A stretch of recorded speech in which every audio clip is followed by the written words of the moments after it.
What started as a simple hiking adventure in the mountains of Ohio turned into the discovery of a lifetime.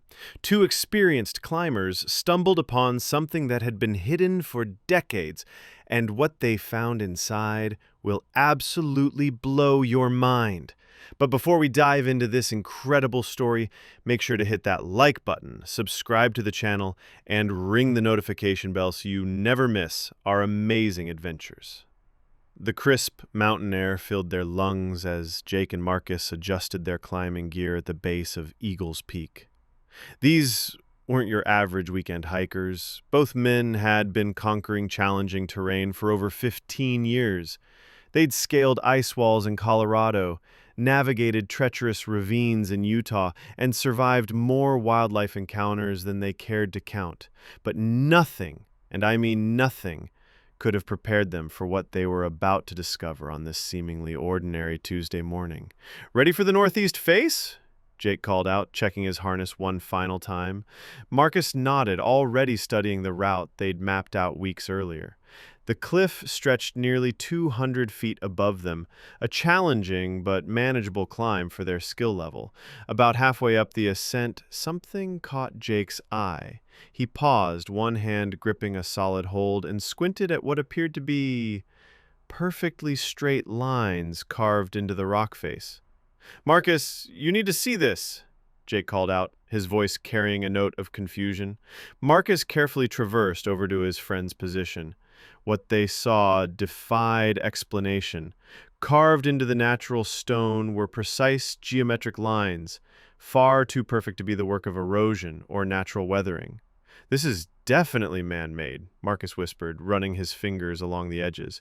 "But who would carve something this high up on a cliff face?"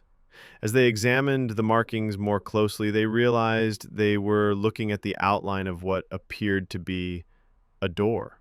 A door sealed into solid rock 100 feet above the ground. "We have to see what's behind this," Jake said, his adventurous spirit taking over. They spent the next hour rigging an elaborate pulley system using their climbing rope and anchors. It was exactly the kind of engineering challenge they lived for. "On three," Marcus grunted, gripping the rope. "1, 2, 3. The sound that followed was like thunder echoing through the mountains. The massive stone slab, which had been perfectly fitted into the opening, suddenly gave way and tumbled down the cliff face, crashing into the valley below with earth-shaking force. Where solid rock had been moments before, there was now a gaping entrance leading into complete darkness. The two friends exchanged glances, part excitement, part apprehension. They were experienced enough to know that underground exploration was dangerous territory, but they were also too curious to turn back now. Their headlamps cut through the darkness as they stepped inside. The temperature immediately dropped by at least 20 degrees, and the air became thick with humidity. The tunnel ahead was perfectly smooth, clearly excavated by human hands, not carved by nature. "Do you smell that?" Jake asked, wrinkling his nose. The air carried a distinct sulfur odor, like rotten eggs mixed with something metallic.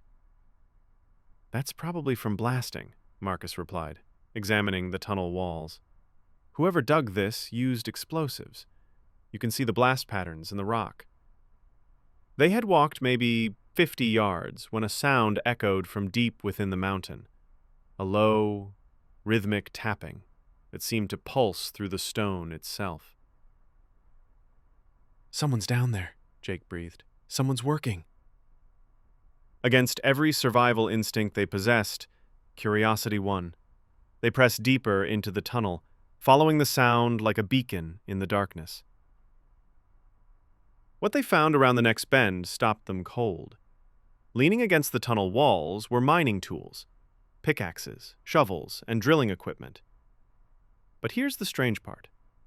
While the metal heads were rusted and corroded from decades of moisture, the wooden handles looked almost brand new. "Someone's been maintaining these," Marcus whispered. "Recently." That's when they heard it. Not just the tapping anymore, but whistling. Someone was whistling an old folk tune, and the sound was getting closer. "Hide!" Jake hissed. They pressed themselves against the tunnel wall and killed their lights just as a warm glow began approaching from deeper in the mountain. An elderly man emerged from the shadows, carrying an old-fashioned oil lantern. He was thin but wiry, with a long gray beard and clothes that looked like they hadn't seen civilization in years.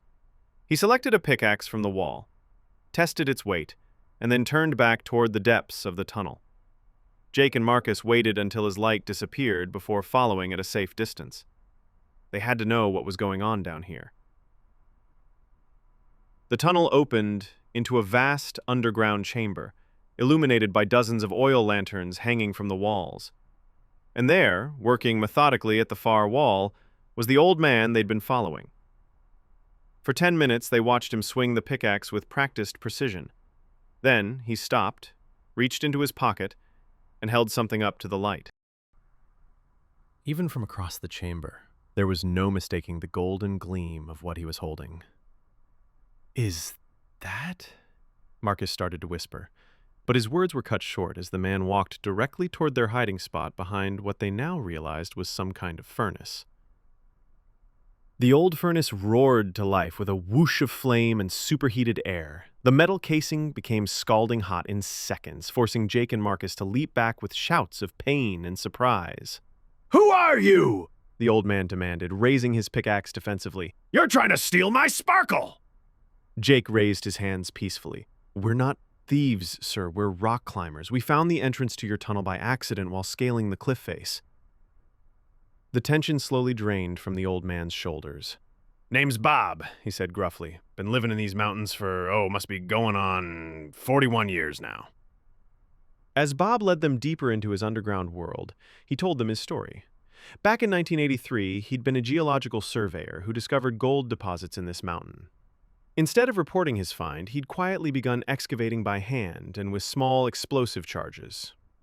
"Never meant to stay this long," Bob admitted, "but the sparkle, it keeps calling to me. Every day I find a little more, and every day I tell myself I'll leave tomorrow." When they entered Bob's main chamber, Jake and Marcus were struck speechless. Before them rose a mountain of gold nuggets, some as small as pebbles, others as large as softballs, glinting in the lamplight like a dragon's hoard from legend.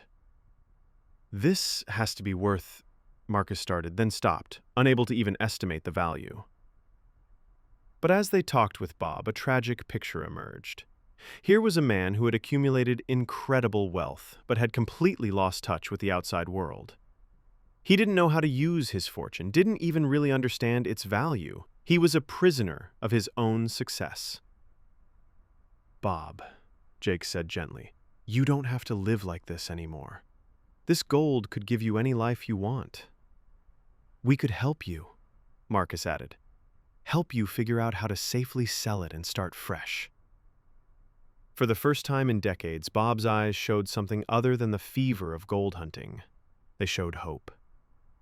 Over the following weeks, Jake and Marcus made multiple trips to help Bob transport his treasure.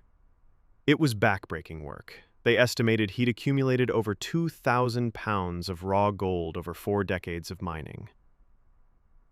Through Marcus's connections in the geology field, they found a reputable precious metals dealer who could handle such a large transaction legally and safely.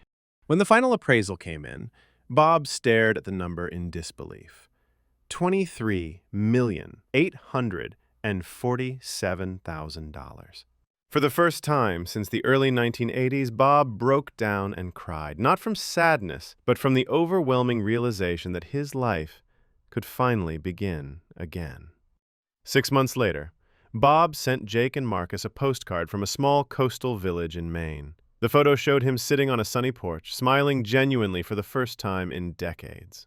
He'd bought a small house near the ocean and was learning to enjoy simple pleasures he'd forgotten existed. "You gave me back my life," he wrote, "not just by helping with the gold, but by reminding me that there's a whole world outside that mountain." Jake and Marcus often reflect on their incredible discovery. They realize that sometimes the greatest treasures we find aren't gold or silver. They're the connections we make and the lives we can touch along the way. This amazing story reminds us that adventure can find us when we least expect it, and that sometimes helping others is the greatest reward of all. What did you think of Bob's incredible story? Let us know in the comments below, and don't forget to like this video, subscribe for more incredible real-life adventures, and hit that notification bell so you never miss our latest discoveries. Until next time, keep exploring.